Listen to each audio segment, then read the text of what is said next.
ಧರ್ಮಸ್ಥಳದಲ್ಲಿ ಬುರುಡೆಯನ್ನ ಹೂತಿಟ್ಟಿದ್ದೇನೆ ಎಂದಿದ್ದ ಚಿನ್ನಯ್ಯನ ಪ್ರಕರಣ ಒಂದಲ್ಲ ಒಂದು ತಿರುವನ್ನ ಪಡ್ಕೊಳ್ತಾ ಇದೆ.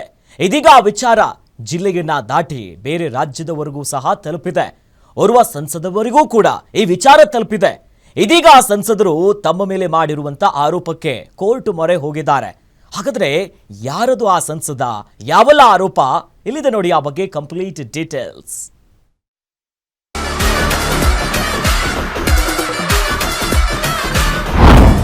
ಇದನ್ನು ತಗೊಂಡು ನನ್ನ ಒಂದು ಇಮೇಜನ್ನು ಡೆಮಾಲಿಷ್ ಮಾಡಲಿಕ್ಕೆ ಹೊರಟಿದ್ದಾರೆ.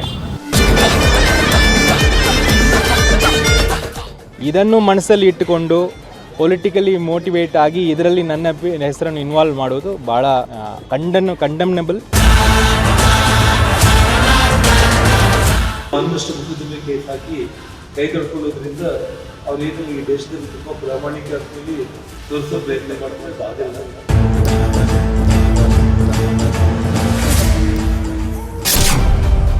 ಧರ್ಮಸ್ಥಳ ಬುರುಡೆ ಕೇಸ್ನಲ್ಲಿ ಎಂಎಲ್ಎ ವರ್ಸಸ್ ಎಂಪಿ ಜಟಾಪಟಿ. ಗಣಿದಣಿ ವಿರುದ್ಧವೇ ತೊಡೆತಟ್ಟಿದ ತಮಿಳುನಾಡು ಸಂಸದ. ಬುರುಡೆ ಕೇಸ್ ರೂವಾರಿ ಸಸಿಕಾಂತ್ ಸೆಂಥಿಲ್ ಎಂದಿದ್ದ ರೆಡ್ಡಿ. ರೆಡ್ಡಿಗಾರು ಆರೋಪಕ್ಕೆ ರಾಂಗ್ ಆದ ಸಸಿಕಾಂತ್ ಸೆಂಥಿಲ್. ಆರೋಪ ಮಾಡಿದ್ದ ರೆಡ್ಡಿ ವಿರುದ್ಧ ಮಾನನಷ್ಟ ಕೇಸ್ ಹಾಕಿದ ಸೆಂಥಿಲ್. ಗಣಿದಣಿ ಜನಾರ್ದನ್ ರೆಡ್ಡಿ ಒಂದಲ್ಲ ಒಂದು ವಿಚಾರವಾಗಿ ಸುದ್ದಿಯಾಗ್ತಾನೆ ಇರ್ತಾರೆ. ಅದರಂತೆ ಇದೀಗ ಫುಲ್ ಸೆನ್ಸೇಷನ್ ನ್ಯೂಸ್ ಆಗಿರೋ ಬುರುಡೆ ಕೇಸ್ನಲ್ಲಿ ತಮಿಳುನಾಡಿನ ಸಸಿಕಾಂತ್ ಸೆಂಥಿಲ್ ವಿರುದ್ಧ ಆರೋಪ ಮಾಡಿದ್ದಾರೆ. ಇದೀಗ ಆ ಒಂದು ವಿಚಾರ ಪ್ರತಿಷ್ಠೆಯ ಪಣವಾಗಿದ್ದು, ಆ ಒಂದು ಆರೋಪ ಸುಳ್ಳು ಎಂದು ಸೆಂಥಿಲ್ ಜನಪ್ರತಿನಿಧಿಗಳ ವಿಶೇಷ ಕೋರ್ಟ್ನಲ್ಲಿ ಕ್ರಿಮಿನಲ್ ಮಾನನಷ್ಟ ಮೊಕದ್ದಮೆಯ ಅಡಿಯಲ್ಲಿ ದೂರು ನೀಡಿದ್ದಾರೆ. ಸುಖಾಸುಮ್ಮನೆ ನಮ್ಮ ಮೇಲೆ ವಾಟ್ಸಾಪ್ ನೋಡಿಕೊಂಡು ಆರೋಪ ಮಾಡಲಾಗಿದೆ. ಅವರು ನೀಡಿರುವ ಹೇಳಿಕೆಗೆ ತಲೆಬುರುಡೆ ಏನೂ ಇಲ್ಲ. ಇದೆಲ್ಲವೂ ಸಹ ಒಂದು ರಾಜಕೀಯ ಪ್ರೇರಿತವಾದಂತಹ ದೂರು ಅಂತ ತಮ್ಮನ್ನು ತಾವು ಸಮರ್ಥಿಸಿಕೊಂಡಿದ್ದಾರೆ.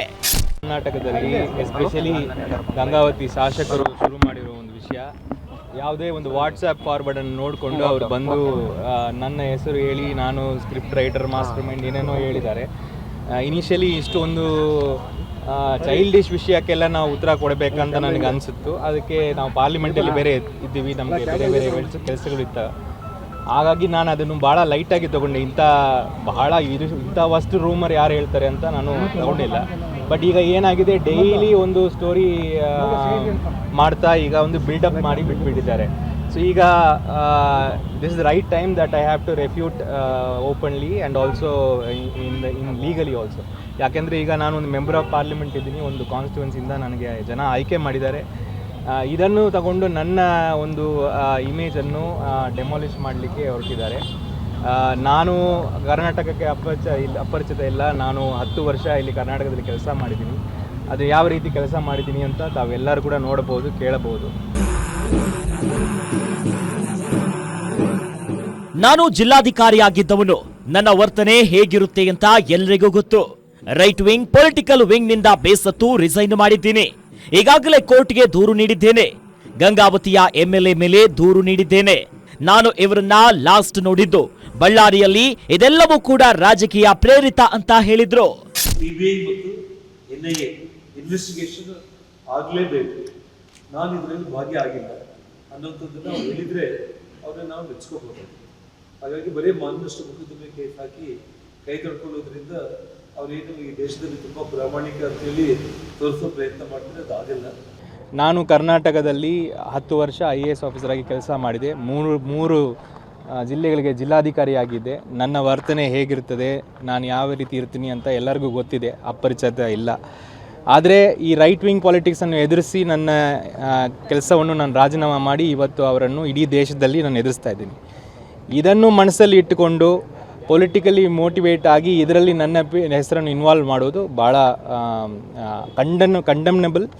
ಅದಕ್ಕೋಸ್ಕರ ಇವತ್ತು ನಾನು ಲೀಗಲ್ ಆಗಿ ಆ್ಯಕ್ಷನ್ ತಗೊಂಡಿದ್ದೀನಿ. ಸೆಂಥಿಲ್ ಪರ ವಕೀಲ ಸೂರ್ಯ ಮುಕುಂದ್ ಸಹ ಹೇಳಿಕೆ ನೀಡಿದ್ದು, ಸುಖಾಸುಮ್ಮನೆ ಸೆಂಥಿಲ್ ಅವರ ಮೇಲೆ ಆರೋಪ ಮಾಡಿದ್ದಾರೆ. ಇಲ್ಲಿ ಯಾವುದೇ ರೀತಿಯಾದಂತಹ ಪುರಾವೆ ಅವರ ಬಳಿ ಇಲ್ಲ.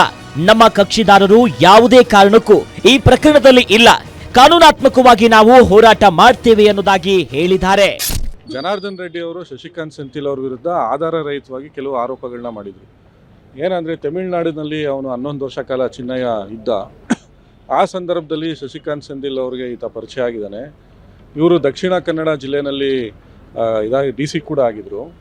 ಇವೆಲ್ಲ ಷಡ್ಯಂತ್ರದಿಂದ ಧರ್ಮಸ್ಥಳದಿಂದ ಅಪಪ್ರಚಾರ ಮಾಡೋದ್ರಲ್ಲಿ ಶಶಿಕಾಂತ್ ಸೆಂಥಿಲ್ ಅವರು ತುಂಬ ಮೇನ್ ಇನ್ಸ್ಟಿಗೇಟರು, ಅವರೇ ಕಾನ್ಸ್ಪಿರೇಟರು. ಇದಕ್ಕೆಲ್ಲ ಅವರೇ ಇದು ಬಲಪಂಥೀಯ ಚಿಂತನೆಗಳ ವಿರುದ್ಧ ಇರುವಂಥವ್ರು, ಇವರು ಎಡಪಂಥೀಯ ಚಿಂತನೆ ಇರುವಂಥವ್ರು. ಸೊ ಈ ಕಾಂಗ್ರೆಸ್ನ ಸಂಸದರಾಗಿರುವಂಥ ಶಶಿಕಾಂತ್ ಸೆಂಥಿಲ್ ಅವರು ಇದ್ರ ಹಿಂದೆ ಧರ್ಮಸ್ಥಳದ ಹಿಂದೆ ಏನು ಈ ಗ್ಯಾಂಗ್ ಬಂದಿದೆ ದೂರನ್ನು ಕೊಟ್ಟಿದ್ದಾರೆ, ಅವ್ರಿಗೆ ಪೂರಕವಾಗಿ ಇವರು ಕೆಲಸ ಮಾಡಿದ್ದಾರೆ ಅಂತೇಳಿ ಆಧಾರರಹಿತವಾಗಿ ಹೇಳಿದರು. ಅದಾದ ನಂತರ ವಿಧಾನಸಭೆ ಅಧಿವೇಶನ ಮುಗಿಸ್ಕೊಂಡು ಹೊರಗಡೆ ಬಂದು ಶಶಿಕಾಂತ್ ಸೆಂಥಿಲ್ ಅವ್ರನ್ನ ಏಕವಚನದಲ್ಲಿ ನಿಂದಿಸಿ ಇವರು ಹಿಂದೂ ವಿರೋಧಿ, ಈತ ಇದರಲ್ಲಿ ಕೇವಲ ಸುಳ್ಳುಗಳನ್ನು ಹೇಳ್ತಾ ಇದ್ದಾನೆ ಅಂತ ಏಕವಚನದಲ್ಲಿ ಶಶಿಕಾಂತ್ ಸೆಂಥಿಲ್ ಅವರಿಗೆ ನಿಲ್ಲಿಸಿದ್ರು ಜನಾರ್ದನ್ ರೆಡ್ಡಿ ಅವರು. ಸೊ ಜನಾರ್ದನ್ ರೆಡ್ಡಿ ಅವರು ಆಧಾರರಹಿತವಾಗಿ ಈ ರೀತಿ ಆರೋಪವನ್ನು ಮಾಡಿದ್ದಾರೆ. ಇದರಲ್ಲಿ ಯಾವುದೇ ದಾಖಲೆಗಳಿಲ್ಲ, ಒಟ್ನಲ್ಲಿ ಧರ್ಮಸ್ಥಳ ವಿಚಾರದಲ್ಲಿ ಇಷ್ಟು ದಿನ ಆಗಿದ್ದ ರಾಜಕೀಯ ಸಾಲದು ಅಂತ ಇದೀಗ ನೆರೆ ರಾಜ್ಯ ತಮಿಳುನಾಡಿನ ರಾಜಕೀಯ ನಂಟು ಸಹ ಬೆಳೆದುಕೊಂಡಿದ್ದು, ಇದು ಇನ್ನು ಯಾವ ಸ್ವರೂಪವನ್ನ ಪಡೆದುಕೊಳ್ಳುತ್ತದೆ ಅಂತ ಕಾದು ನೋಡಬೇಕಾಗಿದೆ. Ajay Kumar, crime bureau, guarantee news.